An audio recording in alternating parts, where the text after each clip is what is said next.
उस समय तीर्थंकर अजित देव ने धीर गंभीर स्वर से बात की शुरुआत की। तूने जिस नालियेर के वृक्ष के बारे में प्रश्न किया, उस नालियेर वृक्ष की जड़ें जमीन में काफी गहरे उतरने का मुख्य कारण है लोभ और दोष। उस पेड़ के नीचे खजाना गड़ा हुआ है।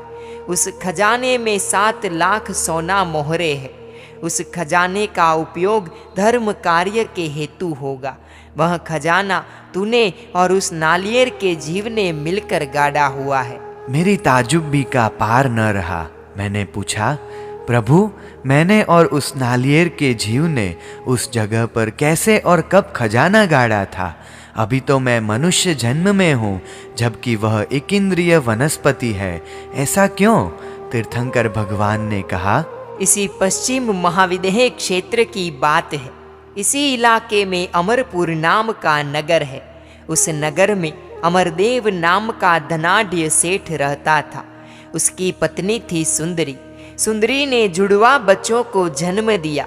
एक का नाम रखा गया गुणचंद्र और दूसरे का नाम बालचंद्र रखा गया। तू था बालचंद्र। तू स्वभाव से सरल और सीधा था, जबकि गुणचंद्र उसके नाम से विपरीत यानी कि कुटिल और सठ स्वभाव का था। एक ही माता पिता के पुत्र होते हुए भी तुम्हारी दोनों की आत्मा की योग्यता अलग अलग सी थी। तुम दोनों का अध्ययन एक ही विद्वान और शुद्धि विद्वान पंडित जी के पास हुआ। तरह तरह की कलाएं तुमने हासिल की। तुम्हारे पिता ने अपना कारोबार तुम दोनों भाइयों को सुपुर्द कर दिया था। तुम भली भांति व्यापार कर भी रहे थे। तुम्हारे पास ढेर सारी संपत्ति जमा हुई थी। तुमने उस संपत्ति में से कुछ बेशकीमती रत्न खरीदे, ढेर सारी सोना मोहरे खरीदी और ढेर सारे अलंकार और गहने भी बनवाए। एक दिन तुम दोनों भाइयों ने परस्पर विचार विनिमय किया, इस नगर में तो हमने काफी संपत्ति अर्जित की है। यदि हम लक्ष्मी निलय नगर में जाकर व्यापार करें तो वहां पर हमारा माल काफी ऊंचे दाम पर बिक सकता है और हम बेशुमार दौलत इकट्ठी कर सकते हैं। लक्ष्मी निलय नगर की ओर जाने के लिए तुमने समुद्री रास्ता लेना निश्चित किया, इसलिए तुमने एक दीर्घकाय जहाज किराए पे ले लिया और उसमें वैसा माल भरा जिसका मूल्य लक्ष्मी निलय नगर में काफी ऊंचा मिल सके और सरलता से लाखों रुपयों का व्यापार हो सके। एक अच्छे मुहूर्त में तुम दोनों भाइयों ने उस जहाज में बैठकर प्रवास प्रारंभ किया। तुम्हारे घर में तुम दोनों भाइयों की पत्नियां ही थी, चूंकि तुम दोनों को कोई भी संतान नहीं थी और माता पिता का तो स्वर्गवास हो गया था। हालांकि तुम दोनों की पत्नियों ने तुमसे दूर देश में न जाने का काफी आग्रह, काफी अनुनय किया था। अपने पास ढेर सारी संपत्ति है, फिर भला परदेश में दूर सुदूर जाने की क्या जरूरत है। बालचंद्र तो कुछ पसीज गया, पर गुणचंद्र ज्यादा लालची था। उसे करोड़पति बनने का चाव था। तुमने तुम्हारी पत्नियों की बात सुनी ही नहीं। तुम लक्ष्मी निलय नगर के समुद्र के किनारे पर पहुंच गए। उस नगर में व्यापार करने के लिए राजा की इजाजत लेनी जरूरी थी।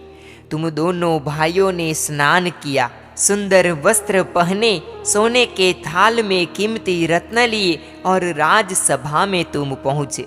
राजा सुरतेज को प्रणाम करके तुमने रत्नों का नजराना राजा को पेश किया और स्वयं का परिचय दिया और लक्ष्मी निलय नगर में व्यापार करने की राजा से इजाजत चाही। राजा ने तुम्हें इजाजत दी और तुमने नगर में ही घर और दुकान खरीद लिए, व्यापार प्रारंभ किया। तुम्हें था कि सारा माल बिकते बिकते 4 से 6 महीने तो निकल ही जाएंगे, पर केवल 2 ही महीने में सारा माल बिक गया। 7 लाख सोना मोहरे तुम्हारे पास इकट्ठी हो गई और तुम दोनों खुश हो उठे। तुम्हारी मेहनत की मेहंदी ने बहुत जल्दी ही सफलता का रंग जो खिलाया था। तुम वापस अमरपुर लौटने की सोच रहे थे कि अचानक एक दिन लक्ष्मी निलय नगर पर विजय वर्मा नाम के एक पराक्रमी राजा ने धावा बोल दिया। उस इलाके में विजयपुर का राज्य विशाल था। राजा विजयवर्मा पराक्रमी एवं महत्वाकांक्षी था। उसकी सेना भी दुश्मन के दांत खट्टे करने में माहिर थी। अकस्मात धावा बोले जाने से लक्ष्मी निलय का ऐसो आराम में जीने वाला राजा सुरतेज, वह तो घबरा उठा। डर के मारे उसने आनन फानन में नगर के दरवाजे बंद करवा दिए। नगर में अफरा तफरी मच गई थी। इधर लोग आपाधापी में क्या करना वह सोच ही रहे थे कि राजा ने नगर में घोषणा करवा दी, जिसे भी जान बचानी हो वह समीप के लक्ष्मी पर्वत पर चढ़ जाए। मैं भी मेरे परिवार के साथ पर्वत पर जा रहा हूँ। वहाँ पर अपनी सुरक्षा का समुचित प्रबंध है। लक्ष्मी पर्वत पर का किला वज्र का बना हुआ है। दुश्मनों के तीर उसे गिरा नहीं सकते। वहाँ पर चुनिंदे सिपाहियों का रात दिन पहरा भी रहेगा। इसलिए प्रत्येक नागरिक अपने साथ अपनी कीमती चीज वस्तुएं लेकर ऊपर पहुँच जाए। पर्वत पर जाने का रास्ता सुरक्षित एवं खुला है। राजा सुरतेज के सुभटों ने किले पर से विजयवर्मा राजा की सेना का सामना चालू रखा। एक प्रहर में तो नगर खाली हो गया। सुभटों ने नगर के दरवाजे खोल दिए। सुरतेज राजा और उसकी प्रजा लक्ष्मी पर्वत पर सुरक्षित पहुंच गई थी। घर खुले पड़े थे, राजमहल खाली पड़ा था। विजयवर्मा राजा मन ही मन मसोसता हुआ खाली हाथ वापस लौट गया। राजा और प्रजा के साथ साथ तुम दोनों भाई भी लक्ष्मी पर्वत पर चढ़ने लगे। तुम्हें तुम्हारे साथ 7 लाख सोना मोहरे भी उठाई हुई थी। 2 बड़ी गठरी बांधकर काफी मेहनत लगाकर तुम वे उठाकर ऊपर चढ़ने लगे। तुमने ऊपर जाने का दूसरा रास्ता अपनाया था, क्योंकि तुम्हें डर था कि कहीं राजा तुम्हारा धन देख न ले और छीन न ले। इसीलिए तुम पश्चिम की दिशा की ओर बिल्कुल सीधा चलने लगे। किंतु कुछ देर चढ़ने के बाद तुम गहरी खाई में उतर गए। झाड़ी काफी गहन थी और तुम मुश्किल से उस झाड़ी में से बाहर आए तो करीब उतना ही ऊपर भी चढ़ना पड़ा। एक छोटी सी पहाड़ी पर चढ़कर देखा तो तुमने पाया कि पर्वत पर चढ़ने की पगडंडी सामने ही थी। तुम में नया उत्साह भर आया और तुम दौड़ने लगे। पगडंडी साफ सुथरी थी। पशु और मनुष्य के पद चिन्ह नजर आ रहे थे। तुम सांस लेने भी नहीं रुके, चलते ही रहे। हालांकि चढ़ाई थी, इसलिए बड़ी कोशिश करने पर भी तुम्हारी गति में मंदता आ रही थी। तुम्हें डर भी लग रहा था। तुम्हारी एक ही तमन्ना थी कि कुछ भी हो, रात के पहले पर्वत के ऊपर पहुंच जाना है। सोना मोहरों का बोझा था, फिर भी एकाग्र प्रहर में तुमने काफी फासला तय कर लिया। तुम बार बार कंधा बदलते रहे थे, कभी दाहिनी ओर तो कभी बाईं ओर। इसी तरह गठरी का बदलना पड़ता था। फिर भी तुम कहीं पर भी विश्राम करने या सुस्ताने के लिए नहीं बैठे। कभी गठरी सिर पर उठाकर भी चलते रहे और चढ़ते रहे। तुम्हारा आत्मविश्वास तुम्हें ऊपर चढ़ाता रहा। तुम आपस में बातें करते करते अपना रास्ता तय कर रहे थे। कुछ भी हो, अंधेरा हो, इससे पहले ऊपर तो पहुंच ही जाना होगा। तुम बोल रहे थे और तुम्हारे सीने में सांस भर आती थी। वातावरण में ठंडक होने पर भी तुम्हारे दोनों के शरीर पर से पसीने की बूंदें रिस रही थी। पाँव में डाले हुए जूते काट रहे थे, पर पीड़ा की परवाह किए बगैर तुम तो ऊपर चढ़े जा रहे थे। पर्वत की गहरी खामोश वादियों में चुप्पी थी। यदा कदा पंखियों की आवाज सुनाई देती थी तो कभी पहाड़ी जानवर झाड़ी में भाग जाते थे, उसकी खड़खड़ाहट सुनाई देती थी। हाँफते हुए तुम्हारी बड़बड़ाहट भी सन्नाटे को चीर कर कान पर टकराती थी। फिर भी तुम कुछ न कुछ बोल रहे थे, इससे तुम्हें राहत मिलती थी। अच्छा है, इस पहाड़ी पर बाघ सिंह जैसे भयंकर पशु नहीं है, वरना तो अपनी छुट्टी ही हो जाती। इतने में तुम दोनों को प्यास लगी। झोरों की प्यास से तुम्हारा गला सूख रहा था, सीना धोंकने की भांति फूल रहा था और सिकुड़ रहा था। सीने में आग सी उठ रही थी। फिर भी तुम्हारी यात्रा चालू थी। अभी तक तुम्हें किसी भी आदमी का सामना नहीं हुआ था, कोई सामने मिला ही नहीं था। इर्द गिर्द से कुछ भी इंसानी आवाज़ कानों पर नहीं पड़ रही थी। सूरज भी अब तो पश्चिम की घाटियों में नीचे उतर गया था। तुम्हारे पीछे की पहाड़ियों पर कहीं कहीं हल्की सी रोशनी नजर आ रही थी। तुम्हें लगा कि अब कुछ ही मिनटों में अंधेरा उतर आएगा धरती पर। तुम पूरी ताकत लगाकर ऊपर चढ़ने लगी। सूर्य अस्त हुआ और तुम पर्वत पर ही सतही जमीन पर जाकर खड़े रहे। वहां तुमने एक सुंदर नजारा देखा। कुदरत के द्वारा रचे गए वृक्षों का समूह था। सुंदर जगह थी। तुमने सोचा कि यह इलाका इतना हरियाला है तो करीब में ही कहीं पानी होना चाहिए। तुम शीघ्रता से चलते हुए उन वृक्षों के उपवन में पहुँचे। पेड़ों के उस जुरमुट में आम के पेड़ थे, बबूल और नीम के पेड़ थे। वटवृक्षों की पंक्तियाँ थी। एक पुराने वटवृक्ष के निकट तुम गए। करीबन 100 गज के परिध में उसने डालियाँ फैली हुई थी। तुमने उस पेड़ के इर्द गिर्द चक्कर लगाए। वहाँ एक और पानी का झरना बहता हुआ दिखाई दिया। तुमने सोना मोहरों की गठरियाँ एक और रखी और झरने की तरफ बेतहाशा भागी। पेट भरकर पानी पिया और बाद में वटवृक्ष के नीचे आकर सोना मोहरों की गठरी को सिरहाना करके लंबे होकर लेट गए। पर नींद आने का नाम नहीं, चूंकि तुम्हारे पैर भारे दर्द से टूट रहे थे। जांघों में भयंकर तनाव था और पैरों की पिंडलियां सख्त हो गई थी। करोड़रज्जु भी भारी दर्द कर रहा था, पर वातावरण में शीतलता फैल रही थी और इससे शरीर को ठंडी हवा का स्पर्श मिल रहा था। तुम दोनों भाई आपस में बातें करने लगे। ऊपर चढ़ने में तकलीफ तो काफी हुई, पर हम और हमारी संपत्ति तो बच गई। फिर भी इस अनजान और बीहड़ जगह पर हम कहाँ सुरक्षित है। कोई भी 4-5 लुटेरे आकर हमारी ये मुहरों की गठरियाँ छीन सकते हैं, लेकर 9-2-11 हो सकते हैं। हम यदि सामना करने जाए या उनसे भिड़ने जाए तो वे लोग हमें ही कत्ल कर देंगे। तेरी बात सही है, पर हमें एक काम करना चाहिए। इन सोना मोहरों को कहीं छुपा दे तो। यदि किसी गुप्त जगह पर खड्डा करके यह गाड़ दे तो। परंतु उसके लिए तांबे या पीतल का बड़ा बर्तन चाहिए। उसमें भरकर उस बर्तन को ही गाड़ दे तो। यों बात करते करते हुए तुम दोनों निद्राधीन हो गए। सवेरे जगकर पानी के झरने के पास जाकर तुमने हाथ पैर और मुंह धोए, आंखों पर पानी छींटा और फिर तुमने इधर उधर निगाहें दौड़ाई। कुछ दूरी पर एक छोटा टूटा हुआ मंदिर दिखाई दिया। तुम दोनों वहां गए। टूटे हुए मंदिर की तुमने प्रदक्षिणा की। मंदिर के पिछवाड़े की दाहिनी ओर की दीवार काफी हद तक सुरक्षित थी। उस दीवार के पास बड़े दीर्घकाय पत्थर की एक चट्टान टूटी हुई पड़ी थी।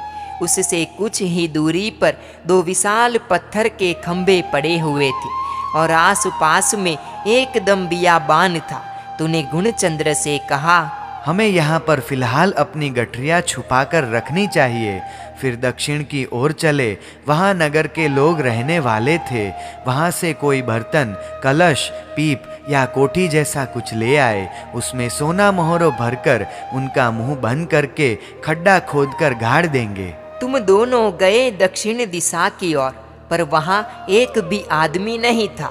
सभी को मालूम हो गया था कि दुश्मन राजा वापस लौट गया है। इसलिए सभी लोग चैन की सांस लेते हुए लक्ष्मी निलय नगर में लौट गए थे। कुछ लोग जल्दबाजी में अपने बर्तन, अपना खाना, अपने कपड़े वगैरह भी यूं ही छोड़ गए थे।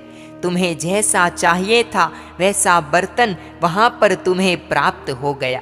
कहीं से खाना भी हाथ लग गया, अनाज मिल गया। तुम जितना उठा सकते थे उतना तुमने उठाया और वापस तुम लौट आए। टूटे फूटे खंडहर बने मंदिर के पास पहुंच गए और सोना मोहरों की गठरिया वह भी बिल्कुल सुरक्षित थी। सर्वप्रथम तुमने पेट भरकर भोजन किया, फिर मंदिर के एक हिस्से को स्वच्छ करके उस पर अनाज का ढेर किया। इसके पश्चात उस बर्तन में सोना मोहरे भरी, 7 लाख सोना मोहरे उसमें समा गई। तत्पश्चात तुमने मिलकर मंदिर के पिछवाड़े दीवार के पीछे एक गहरा खड्डा खोदा। वह बर्तन तुमने उस खड्डे में उतार दिया। हालांकि वजन काफ़ी होने से तुम्हें बहुत मेहनत पड़ी, पर आखिर वह बर्तन जमीन के खड्डे में बराबर बैठ गया। ऊपर से पत्थर और मिट्टी भरकर खड्डा भर दिया और उस पर निशानी करके तुम निश्चिंत हो गए। तुमने उस पर्वत पर कुछ दिन रुकने का निर्णय किया। उस टूटे हुए मंदिर की कुछ मरम्मत वगैरह करके तुमने उसे रहने लायक बना दिया और वापस तुम उस दक्षिणी इलाके को और जाकर अनाज वगैरह सामग्री ले आए और अपने दिन गुजारने लगे। दिन बीतने लगे, तुम्हारे मन में वतन जाने की इच्छा हुई और तुमने गुणचंद्र से कहा, मेरी इच्छा अमरपुर जाने की है। हम 1 महीने में यहाँ से रवाना होने का तय करें। तब तक इन सोना मोहरों को कैसे साथ ले जाना, इसके बारे में कुछ तय कर ले। 1 बड़ा जहाज भी किराए से ले ले। गुणचंद्र के मन में पाप सा विचार कौंधा। इस बालचन को मुझे उसके हिस्से की आधी सोना मोहरें देनी होगी, पर यदि बालचन जिंदा ही न रहे तो ये सारी सोना मोहरें मेरी अकेले की हो जाए। 7 लाख सोना मोहरों मेरे कब्जे में आ जाए। मुझे बालचन का कांटा दूर कर देना चाहिए। देख बालचन, मैं कल पर्वत उतरकर नगर में जाऊंगा। जहाज तय करके अपने घर में जो माल सामान पड़ा है उसे जहाज में चढ़ाकर वहाँ से कुछ मिठाइयाँ वगैरह लेकर शाम तक लौट आऊँगा। गुणचंद्र गया। उसने नगर में जाकर मिठाई वगैरह ली, फिर अन्य दुकान में से जहर खरीदा और मिठाई में जहर मिलाकर वह शाम को पर्वत पर आ पहुँचा और उसने तुझसे कहा, भाई, मैंने तो नगर में पेट भरकर मिठाई खाई है। यह मैं तेरे लिए ले आया हूँ, तू खा ले, बड़ी अच्छी है। तूने मिठाई खाई और तुझे चक्कर आने लगे, पेट में आग सी जलने लगी, नसें खींचने लगी, जमीन पर लौटने लगा और कुछ देर की यातना में तड़पने के पश्चात तेरे प्राण पंखेरु उड़ गए। तू निष्पाप दिल का था और अंतिम पलों में तूने समत्व भाव को अपनाया था, इसलिए तू मरकर व्यंतर देव हुआ।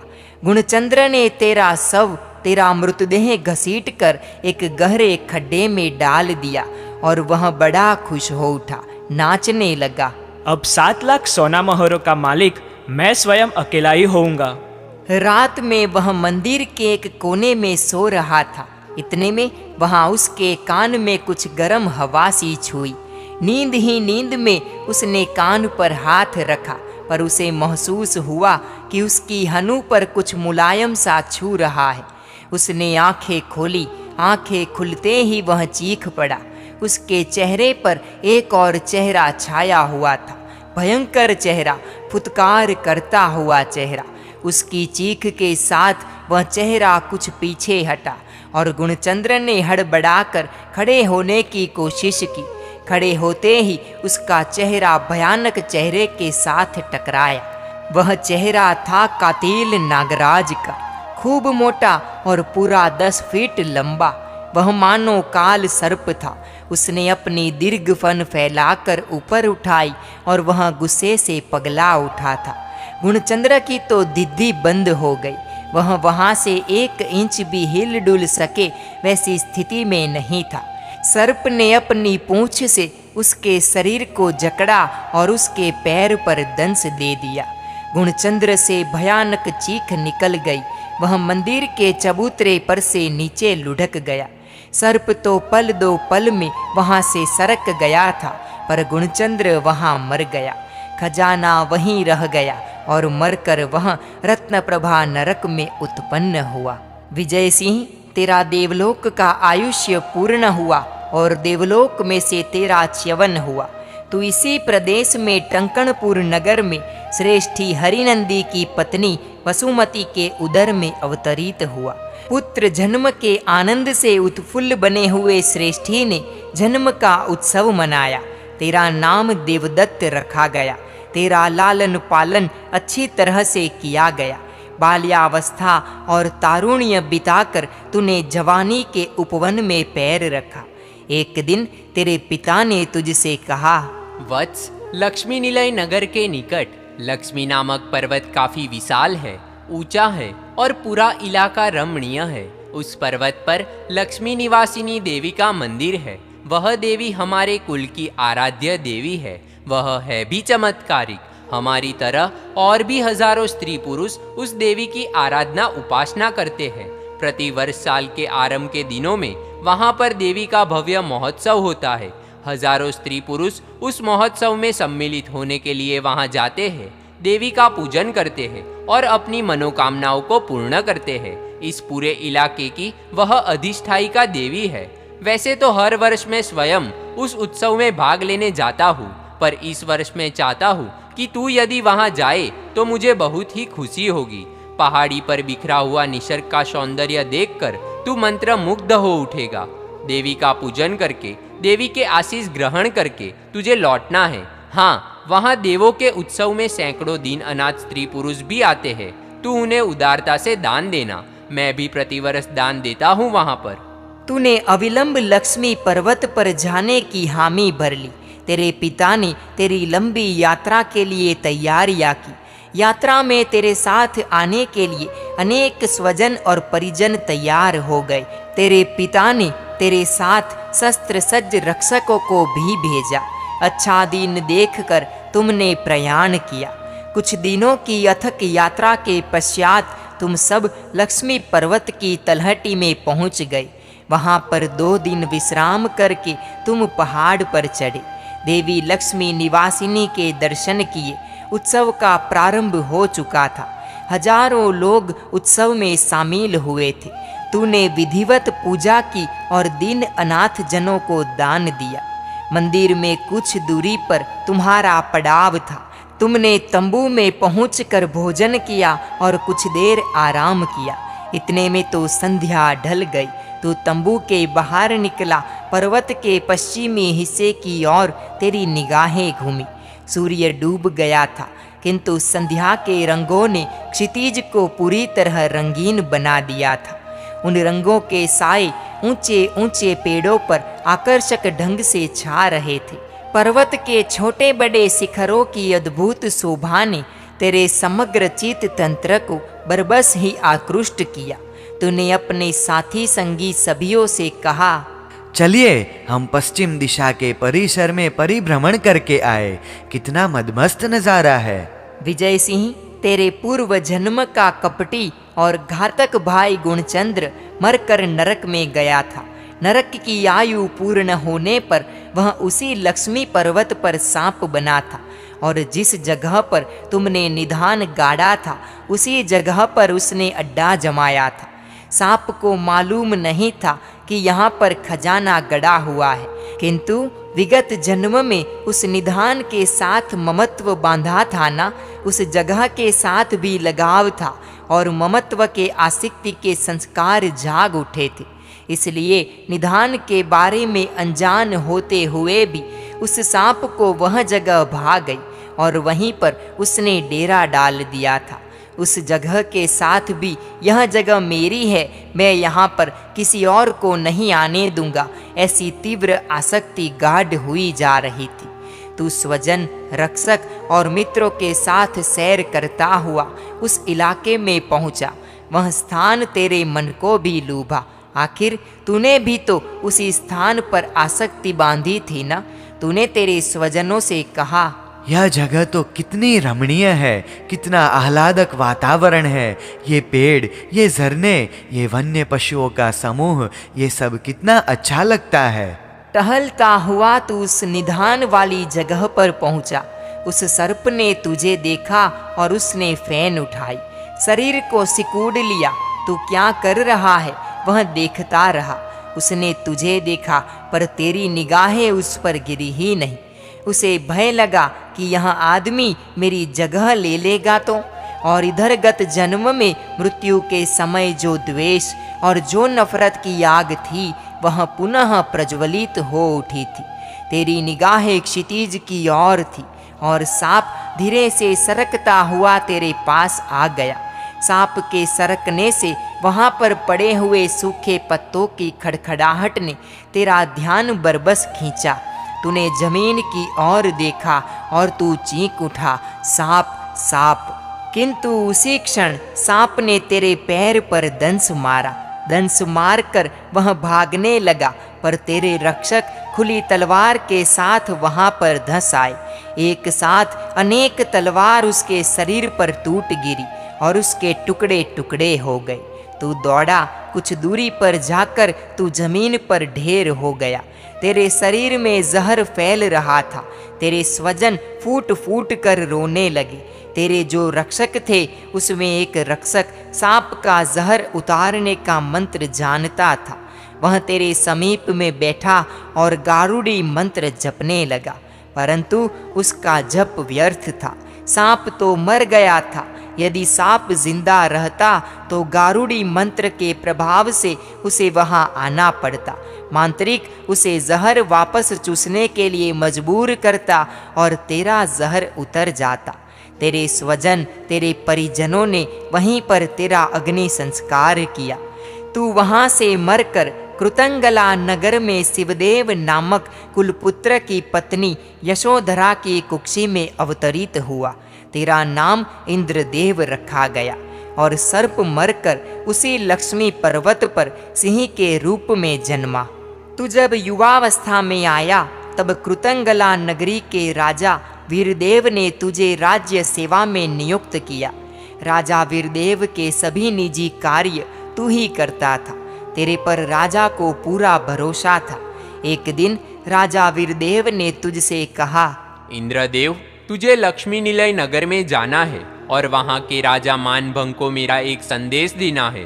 तू तेरे साथ 5 सैनिकों भी लेकर जाना, क्योंकि रास्ता लंबा है। सैनिकों के साथ तूने लक्ष्मी निलय की ओर प्रयाण किया। रास्ते के जानकार सैनिकों ने तुझसे कहा, यदि हम लक्ष्मी पर्वत को उल्लंघन कर जाए तो 50 योजन कम हो जाएगा। ठीक है, हम पर्वत चढ़कर उसे लांघकर लक्ष्मी निलय नगर में चलेंगे। तुम सभी लक्ष्मी पर्वत पर चढ़ने लगे। ठंडी का मौसम था, सर्द हवा चल रही थी और दूसरी ओर चढ़ते चढ़ते रास्ते में ही सूर्य अस्त हो गया। तुम बिहड़ों के मध्य से होकर, कहीं गहरी खाइयों में होकर, कहीं पहाड़ियों पर चढ़ उतर कर गुजर रहे थे। सैनिकों ने तुझसे कहा, इंद्रदेव जी, अब हम यहीं कहीं रात गुजारने के लिए रुक जाए। अंधेरे में आगे बढ़ना उचित प्रतीत नहीं होता। तुम खड़े रह गए। नजदीक में तुमने पर्वत की एक गुफा के बाहरी सतही जमीन देखी। तुम सब वहां पहुँचे और रात बिताने के लिए वहां रुकने का निर्णय किया। तूने सैनिकों से कहा, ठंड काफ़ी है और यह पर्वतीय इलाका है, इसलिए हम यहाँ आग लगाकर बैठे। आसपास में सूखी लकड़ियाँ होगी, पत्ते होंगे, ले आओ। सैनिकों ने पत्ते, लकड़ियाँ वगैरह लाकर ढेर किया और चकमक घिसकर आग पैदा की। अग्नि की रोशनी में तुम सब ने इधर उधर का इलाका देखा और गुफा भी देखी। प्रदेश रमणीय प्रतीत हो रहा था। तुम 1 प्रहर तक आग सेंकते रहे, फिर सैनिक लोग निद्राधीन हो गए। तुझे नींद नहीं आ रही थी, तू जागता ही बैठा था। आग की लपटें शांत हो गई थी, फिर भी लकड़ियाँ जल रही थी। तू निश्चिंत था। शरीर पर बंधे हुए शस्त्र खोलकर तूने एक और रख दिए थे। तू पैर लंबे करके बाईं करवट के बल लेटा हुआ था और इतने में गुफा की ओर से कोई पशु आता हुआ दिखाई दिया। उस ओर अंधेरा था। तू सहसा उठ बैठा। तू सोच रहा था कि यह जानवर कौन होगा। इतने में तो वह भयानक डरावना चेहरा तेरे निकट आ धमका और तेरा पैर उसने अपने जबड़ों में जकड़ लिया। उसी क्षण तुझे ख्याल आ गया कि यह कोई सामान्य पशु नहीं है, बल्कि सिंह है। तूने अपनी पूरी ताकत से तेरा पैर उछाला और आग में जलती हुई लकड़ी उठाकर सिंह पर फेंक डाली। उसके ललाट पर जोर से लकड़ी लगी और वह कुछ कदम वापस घुमा। पर तू अन्य कोई भी उपाय करे या कुछ भी सोचे, इससे पहले तो जैसे आकाश में से बिजली गिरी हो, वैसे वह सिंह तेरे पर झपट गया। उसने भयानक गर्जना की और गर्जना सुनकर सैनिक जाग उठे, पर वहां का दृश्य देखकर उन्हें सांप सूंघ गया। विकराल और पहाड़ी चट्टान से सिंह को देखकर उनकी सिट्टी पिट्टी गुम हो गई। तू पूरी शक्ति से सिंह के सामने लपका। आधी सुलगती हुई लकड़ी का टुकड़ा तूने सिंह के चेहरे पर मारा। लकड़ी लगते ही आग का भड़का हुआ और सिंह कुछ पीछे खिसका। कान के पर्दे फट जाए वैसी भयंकर गर्जना करते हुए सिंह ने पहाड़ को हिला दिया। तू क्या करना यह सोचे इसके पहले तो सिंह ने छलांग मारी। तू थोड़ा सा सरका, पर तेरा बाया हाथ सिंह ने अपने जबड़े में जकड़ लिया। तेरे दूसरे हाथ में लकड़ी का टुकड़ा था। तू सिंह पर प्रहार करे इससे पहले ही सिंह तुझे घसीटने लगा। तेरा संतुलन बिगड़ा, तू घसीटे जाने लगा। सिंह ने तेरे हाथ को लहूलुहान कर दिया था। तूने चिल्लाकर सैनिकों से कहा कि मेरी कटारी दो, और तुरंत ही तेरे हाथ में कटारी आ गई। तेरे शरीर में जितना भी जोर था वह सब एकत्र करके तूने कटारी का वार कर दिया उस सिंह पर इसके साथ ही सिंह का पंजा तेरे सर पर गिरा, जैसे कि किसी ने भयंकर हथौड़ा सर पर मारा हो। बेसुमार पीड़ा से तू कराह उठा। तू सिंह पर कटारी से वार करने लगा। तुझे चक्कर आ रहे थे। तेरे सैनिकों ने उस सिंह को घेर लिया, उस पर भाले के प्रहार करके उसे नीचे गिरा दिया। वे तेरे निकट आए और तू अंतिम सांसें गिन रहा था। तेरा सिर फट गया था, चेहरा क्षत विक्षत हो गया था, और कुछ ही पलों में तेरा प्राण पंखेरु उड़ गया। सिंह भी मर गया और तू भी मौत की गोद में सो गया। तूने सिंह को मारा और सिंह ने तेरी जान ले ली। सैनिक लोग तेरे मृतदेह के पास बैठकर रोने और कलपने लगे, और आखिर वहीं पर तेरा अग्नि संस्कार करके वे लोग वापस कृतंगला नगरी में लौट गए। श्रीस्थल नामक नगर में यक्षदास नामक एक चंडाल रहता था। उसकी पत्नी का नाम था मातृयक्षा। उस मातृयक्षा के पेट में तुम दोनों, यानी कि सिंह की आत्मा और तेरी आत्मा, दोनों जुड़वा बच्चों के रूप में उत्पन्न हुए। तेरा नाम कालसेन रखा गया और सिंह की आत्मा का नाम रखा गया चंडसेन। तुम दोनों बड़े हुए, शिकारी हुए। लक्ष्मी पर्वत का नाम सुनकर तुझे भी रोमांच हो आया, और तेरा मन भी उस पर्वत पर जाने के लिए लालायित हो उठा। तुम दोनों अपने अपने तीर और तरकश उठाकर चल निकले। कुछ ही दिनों के सफर के पश्चात तुम लक्ष्मी पर्वत पर पहुंच गए। वैसे भी लक्ष्मी पर्वत के साथ तुम्हारा नाता जुड़ा हुआ था।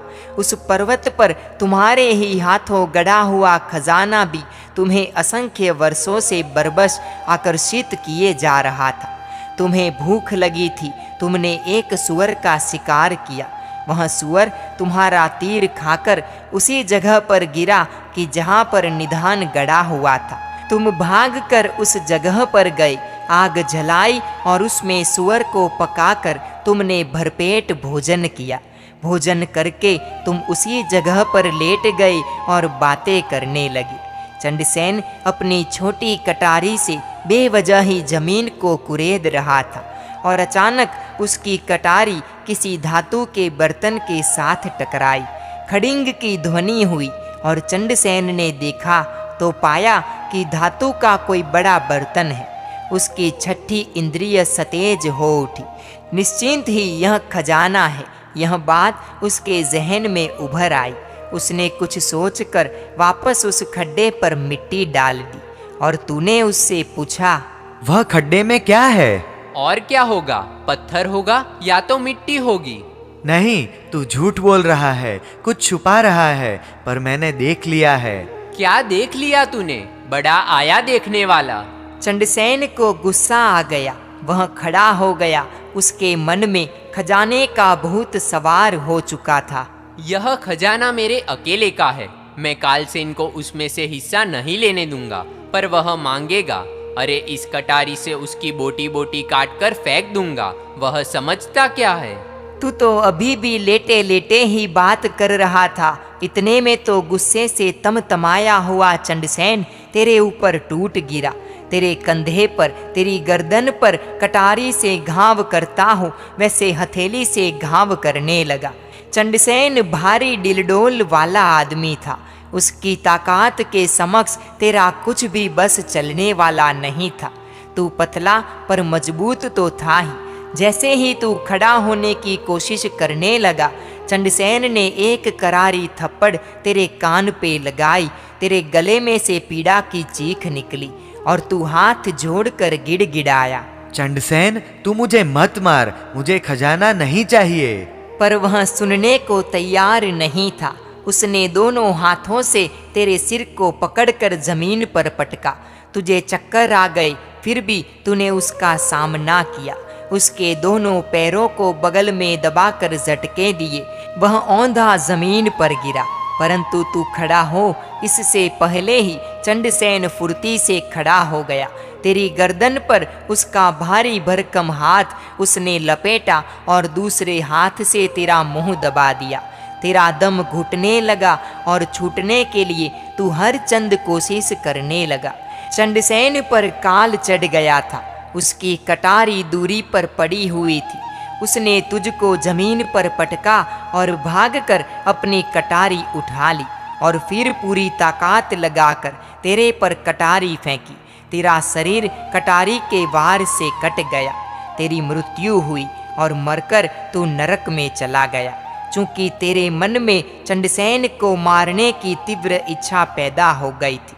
चंडसेन वहीं पर उसी जगह पर रह गया।